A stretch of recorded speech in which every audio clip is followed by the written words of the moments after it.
Hey everybody, it's Jason Blaha here, and today I want to chat with you guys a little bit about understanding how maximum gains are achieved, because this is a great point of confusion. You'll see a lot of people will try to come up with this idea that, well, if you just train to failure, you can do very, very little work, or, if we just pick one really big, good exercise, that there's a best exercise for a muscle, and that if we just really focus on that one movement, we're going to maximize hypertrophy. And nothing is further from the truth. That's just not how these things work. It isn't. And there's enormous amounts of data supporting that at this point. And I think a lot of these hypotheses that people have with this, they largely come from errors before we had the technology that we have today to measure a lot of these things. Right? We didn't have the technology 30 years ago. And I was going to say when Mike Minzer's writing his stuff, but he may have died more than 30 years ago. But people will still repeat this stuff, and they have this idea that, well, training to failure is what maximizes growth, and it doesn't. In fact, we know even on a set-for-set basis that stopping several reps short of failure versus going to failure, that the difference is negligible. Meaning there's a few studies that show slightly more growth, but it is very slight by going to failure. Other studies show no difference between the two, and there's even been some studies that show that stopping a little short of failure over the course of a program over weeks and months actually produced a hair more muscle growth. So, this whole idea that that's what we do, and if we just get in and take a set to failure, we exhaust and fatigue and create stimulus in every single muscle fiber. Well, and again, that's not how it works. Meaning, you're still probably not getting all the fibers inside that muscle. If you only do that on one exercise, you're not fully stimulating every fiber to the degree that we need to maximize hypertrophy. In fact, if you're only doing one exercise, that's not going to happen. But the point that we come to is that the reaching failure doesn't seem to be the trigger for muscle growth. It just doesn't. And that's a very, very old hypothesis that was not based on science. It was based upon philosophy before the tools existed to measure if it was true or not. And yet it's somehow stuck around. So the truth is, how do we maximize muscle growth from a session? And keeping in mind, maximizing muscle growth from a stimulus side does not ensure maximum muscle growth on the output side, because it may inhibit recovery too much in some cases. So what we're actually looking at is stimulus versus recovery, and the demands required to actually grow the muscle. In other words, there can be upper thresholds to how much we can handle and still recover. Even if we are maximizing growth, but our recovery is slowed down dramatically, and we have to train the muscle far less frequently, we're still losing a little bit of growth stimulus over the course of a training cycle, right? Over the course of a month, over 2 months, over 3 months. We may be stimulating less, even though in an individual session you might have gotten a little more.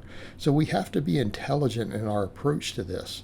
And what seems to be the case is that relatively hard sets on a set-per-set basis seem to maximize growth. And if we want to look at what the research consistently shows, you're pretty safe 2 or 3 reps short from failure. You're pretty safe. And in fact, that might matter less over multiple sets. You guys will see me prescribe 50 or 60% for some of my lifters on a lift for 5 sets of 10 after they've done really heavy work. But what you'll find is that the growth stimulus is enormous. Now, that's for running certain types of systems. I would rather break things up with a conjugate type approach myself, to where we do max work or speed work, and we don't always do the biggest classic lifts. We focus upon just hypertrophying everything, with sometimes slightly smaller movements, and they may not always be smaller, but we look at the stimulus to fatigue of them, how much axial loading do they cause, and so on. But here's what we really find. If you want to maximize training stimulus in a muscle, Number one, you need multiple sets. Multiple sets of any exercise. There's almost never found to be a study that shows less than 3 sets of one movement producing equal muscle growth to the next set. In other words, doing 2 sets produces more growth than 3. 3 produces more sets than 1. That's pretty ubiquitous. You'll see that in any study that looks at it, no matter the muscle, no matter the exercise. And that's off of a single exercise. But we also know that higher volumes, as long as you are recovering from them, seems to be somewhat open-ended. And if anything, the reason we see diminished returns or even less growth or no growth, additional growth at all from adding volume is usually a recovery side issue. It's not that the extra sets didn't stimulate it, it's that we may not be recovering from it sufficiently. And if our recovery is so bad that we miss a lot of the growth window from it, it may actually hinder our progress a little bit. So, and we also run that risk of overuse, right? Doing too much of the same movement eventually leads to accumulation of injuries.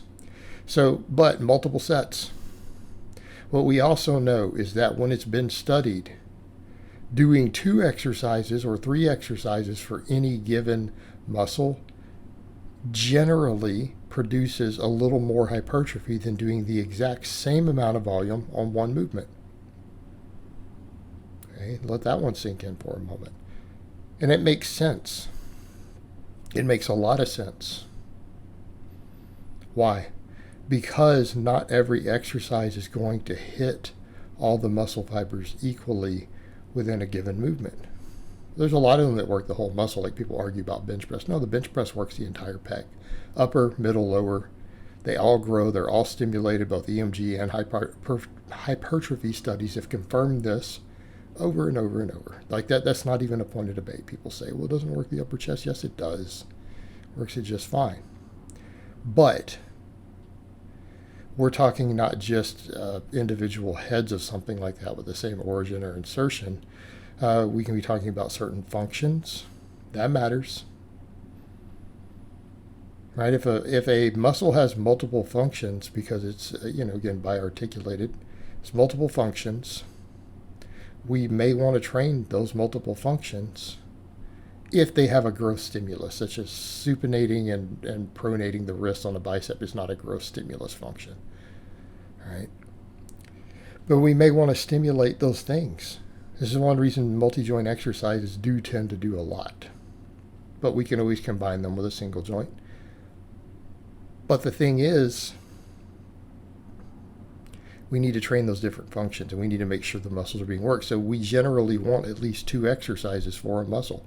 And if we're talking about over the course of a training week where we might be doing a 4-day upper lower, which is, what I often recommend, then it might be 3 different exercises. It might even be up to 4.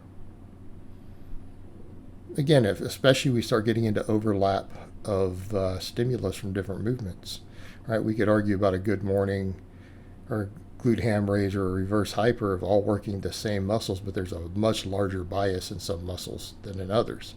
So there's going to be degrees of overlap.